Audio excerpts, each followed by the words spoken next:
Okay, so it's May, and we all know what that means. It means that the Call of Duty that will inevitably disappoint us is close to being announced. I'm only joking, but you got to admit it's had a bit of a scary development cycle. I mean, first you got Sledgehammer and Raven Software butting heads apparently, so they send in Big Brother Treyarch to try and split them up. And now Treyarch has taken lead development, which means that it will be mainly a Treyarch game, which also means potentially the return of Treyarch zombies. Treyarch are the OG zombies guys. They first did it at World at War.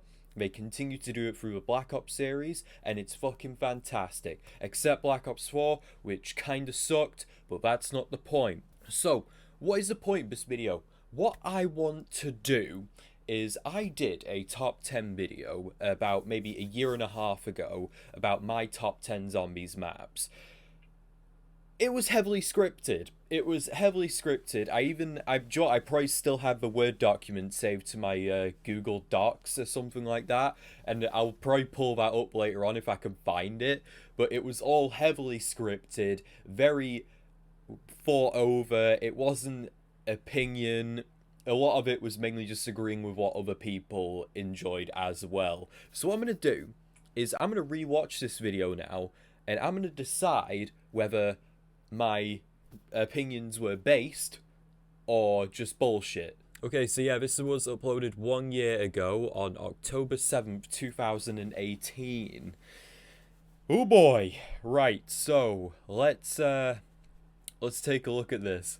With less than 1 week till the arrival of Black Ops 4 and the brand new zombies experience that comes with it, I thought it would be best to go back and talk about my top 10 zombies maps from previous Treyarch games, going all the way back to World at War. Now, a little disclaimer, this video is purely opinion based. My favourite maps are based off my experience with them. This is in no way a factual list. So let's get down to it with number 10. Number 10, Buried. Buried is on here for two reasons. The first being sorry. It's just it's the classic Watch Mojo IGN number 10. Oh, I'm sorry. I'll play the video now. My apologies. Okay, right. First zombies map I was actually good at. And the second being that in hindsight, it was an incredibly easy map to master. Yeah. So back when it was fresh, I had the best time with it out of all the other maps. And yes, that includes Origins and Mob of the Dead. Simply because I could actually do it. Hold on a minute. We both know that isn't true, Aaron. We both know that you enjoyed Mob of the Dead more than Buried. You just needed an excuse to get this on the list. Ridiculous. While I began to get bored, and the same strategy every game over and over again was just becoming laborious. During my live stream, I used this exact same strategy, so to be fair, until I actually got good at the others. Yeah, to be fair, my opinion is kind of based on it being easy. Shit, let me try that again. Nacht der Untoten. There you go. Nacht der Untoten will always have a special place in almost every zombie player's heart. The Call of Duty Zombies game mode we know today was born from this map. Yeah, a simple after-credits Easter egg built a mode that would quickly become one of the main reasons people bought Call of Duty year after year. Do you know what? I have to agree with that. I have to agree with what I said in this point, but I feel like I am regurgitating what a lot of other zombies players and other top 10 guys have already said. I feel like I should have probably put this in as an honorable mention, then talked about how it was the map that was responsible for, well, this, you know? I probably should have talked about that a bit more, but I don't think Nacht should have been on this list. It wasn't in there, and let's not talk about non-Treyarch zombies, please. I'll save that for another video, probably. Yeah, I didn't. And it also built a storyline that would also last the next 10 years, spanning 4 different games. Yep, he's absolutely correct. And still find ways of keeping the community invested, whilst also continuously building upon this massive universe the talented minds at Treyarch created. All of this started with a breakout hit that was Nacht der Untoten, and that's why I still love it today. Well, yeah, you Number haven't 8. played it since you got Kino this footage, de but, Toten you know. is simply iconic. Okay, No Kino. way to contest that. From its creepy, eerie environment to being the first map to introduce arguably the best wonder weapon ever, the Thunder Gun. Okay, At the best same wonder time, weapon Kino ever. had such an element of mystery to it that I felt I gotta disagree with that.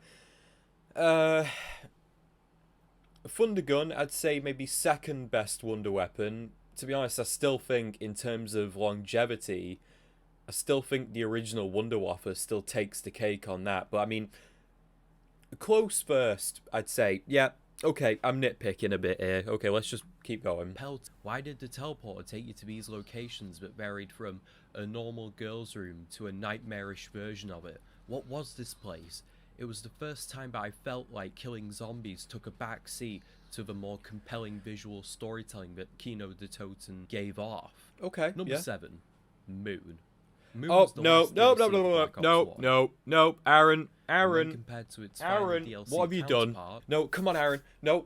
Okay, so, do you want to hear a fun fact, fellas? The first time I played Moon was on Zombies Chronicles. The reason why, I bought every single Black Ops map pack except Resurrection. I don't know why. Because it was the one that appealed to me the most. It wasn't multiplayer, it was straight up zombies all the way, and it gave you the World at War maps as well. I never bought it, but do you want to know when I did? 5 days ago, when I first did the Zombies live stream. That's when I bought those maps, so I could play the World at War map as well. So Aaron, you're full of shit. I've exposed you. You're done. 2018 Aaron is over. It's all about 2020 Aaron now, who never goes outside. Origins and Revelations, we won't count Deris, but you know it's in there. Moon arguably has the best ending out of all 3 of them. I mean, you literally blow up the Earth. Yeah. I mean, sure, it gave birth to terrible maps such as Transit and Derising, but still, the Easter egg for Moon took the genre to new heights. And I feel that's what maps such as Origins and Revelations lacked, with Revelations feeling almost rushed. What? What Origins lacked? Bro, what was my beef with Origins? I liked Origins. I was never good at it. I never put as much time into it as I should have, but I liked Origins. I thought that had a great ending, but it just blew my mind entirely. What am I talking about here? And Origins being unnecessarily confusing with its ending. I liked the idea of Moon no, the question. Origins was not confusing. It was a cliffhanger. I think what I was trying to get at was it was a bit weird for them to start an entirely new chapter in the last DLC. This almost felt like what should have been the first DLC for Black Ops 3. That's just my opinion right now, though. But I mean, confusing? Not really. Not really at all. I think it was a very good cliffhanger. Deris/The Giant. The Giant. Deris was the second Zombies map I ever played.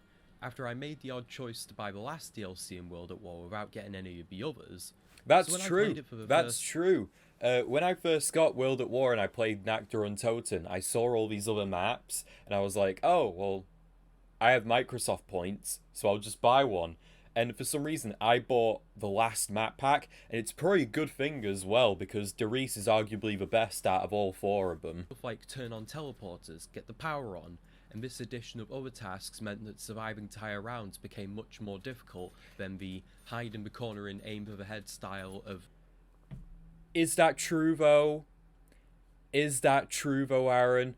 Everyone knows the platform method. You get 3 people on that platform, you can take it all the way up to round 100. It is much easier. It is way easier than Nact.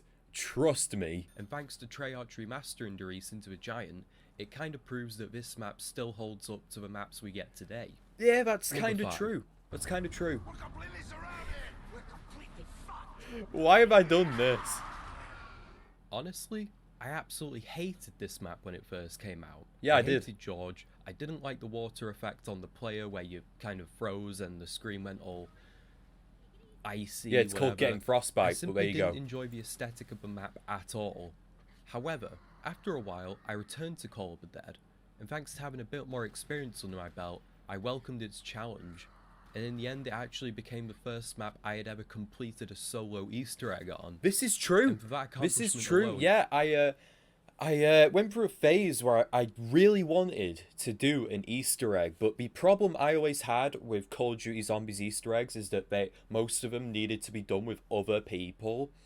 And I think that's why I wanted to do Call of the Dead, because their Easter egg could be done solo. And after like 10 or 15 attempts, I finally did it because my box look was just trash. I was not getting the VR11. I was just not getting it. And I still return every now and again when I feel like taking a bit of a nostalgia trip. Yeah, no, you Number haven't 4. returned. You haven't returned Shadows to of that Evil. since. Yeah. Shadows of Evil, for the time being, is Treyarch's crown jewel of maps. It is a technical achievement from its map design to its setting, its Preach. beautiful scenery, and its popping colours and soundtrack perfectly capture the aesthetic of the time period they were hoping to replicate. Yes, 2018, Aaron. You've redeemed yourself. Preach it.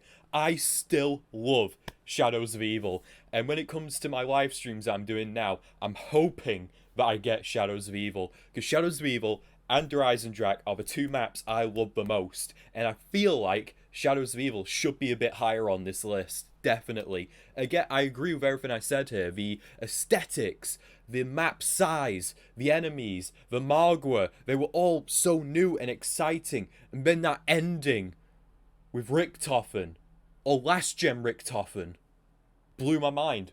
It was just madness, and I could tell that it was off to a good start. Absolutely. Which is why when I go back to Black Ops 3, it is my default go-to map. Yeah, three. yeah, absolutely. This ain't right. Something weird's going on. Okay, yeah. Yeah. Where are those screams coming from?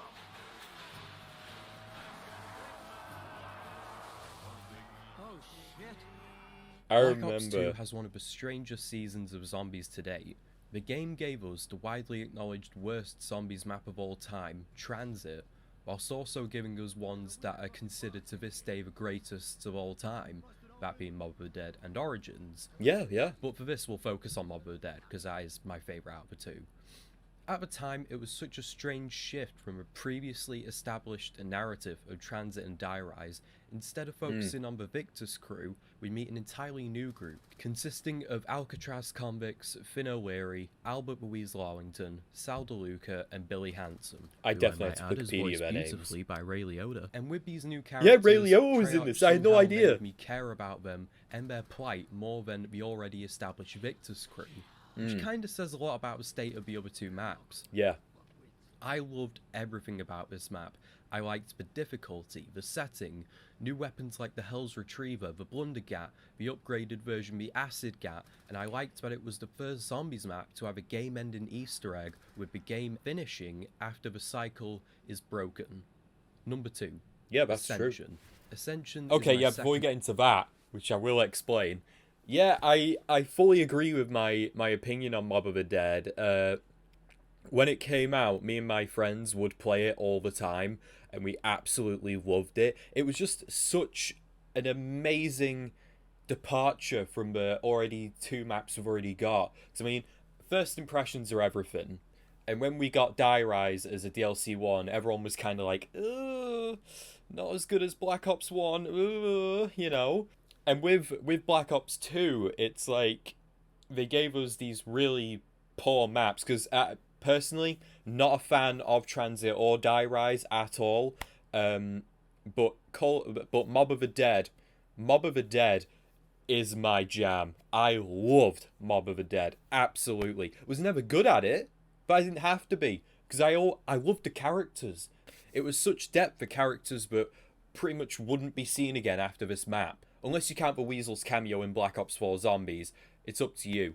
But I mean, they did a fantastic job, honestly. Can pick for a few reasons. The first being that I absolutely loved the map design. The Cosmodrome still holds up today. It does, The yeah. steps to get the Pack-a-Punch were challenging but overall fairly simple. Getting the Pack-a-Punch in Ascension is not challenging. It is probably the easiest way of getting Pack-a-Punch, just short of Der Riese and Kino de Toten. It is so easy. I disagree with that part, but everything else up until this point, yeah, sure. making it still kinda noob-friendly for newcomers to the series. Yeah. It was also the first map to have a proper Easter egg. It was, and yeah, it that's arguably correct. paved the way for the latest map's Easter eggs. Mm. Similar to how Knack paved the way for more complex map ideas, Ascension helped pave the way for more complex and story-driven Easter eggs. Woo! Not to Yes! mention, it was the first appearance of one of the best perks ever that is yet to make a comeback in the series. My boy, PhD Flopper. Yes! May you rest in peace. 2018 me was based. Where is it? Where is Flopper? Where is my Flopper? I want my Flopper back, Treyarch. Don't fuck with me. I need it back. 2018 me, based. Based. So, number 1, I already know what this is.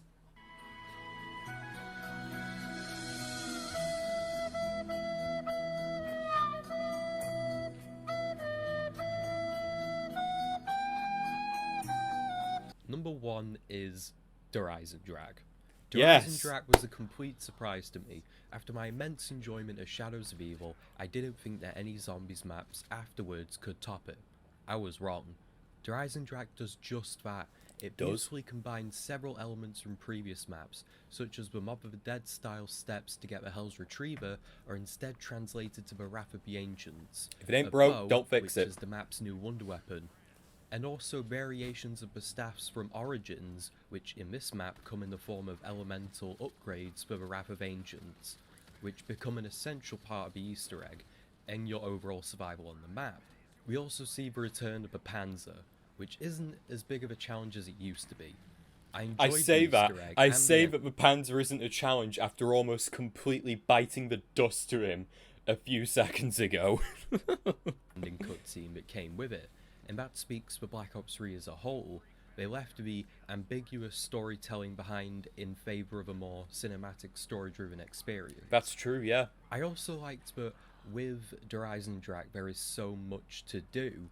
Like, get the shield parts, get the Ragnarok parts. The Ragnaroks are actually very fun to use. And yeah, that's why Derising Drag is my number 1 zombies map of all time.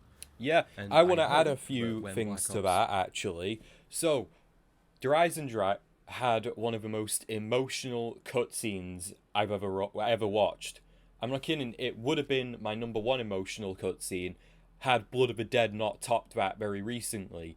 I was so depressed when I watched that, because it was almost like saying goodbye to a part of the older games, and you know that you're going to have to do it 2 times over with Takio and Nikolai. And again, I have to agree with myself here. I enjoyed the fact that instead of being ambiguous, Treyarch kind of ran with this story that they'd created, and they're like, yeah, this is what's happening, this is where we're at, this is the enemy, this is what we need to do.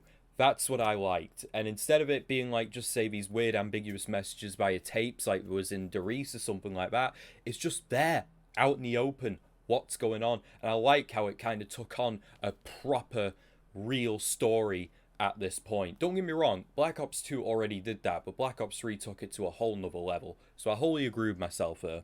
I hope that when Black Ops 4 comes out, something else will take number 1. And yeah, that's didn't. about it. It really didn't. This video. In all fairness, I agree with most of that list, although I feel like certain ones shouldn't be there, such as Moon, because it's not one of my favourites. I don't know why I even put that in. It is not one of my favourite maps. But no, a lot of it I agree with, but some of it I do disagree with, such as Moon and Buried. I disagree with both of them. I feel like they could be replaced with 2 others. And yeah, that's about it. I hope you guys enjoyed this video. It was a bit of a nostalgia trip for me as well. I mean, it was only almost 2 years ago, but still, it's weird to see how much my my attitude has changed and all that. How I no longer need a script for videos either. Don't get me wrong, I still do scripted videos here and there, but that's mainly for, you know, the more serious ones that I like to do. With these ones, I just stand at my desk and talk at a camera, and that's about it now. And yeah, that's about it. Thank you all very much for watching, and I shall see you in the next video, which will be whenever I can get one recorded and edited. which will probably be sometime next week. And yeah, that's about it. Thank you very much for watching. See you later.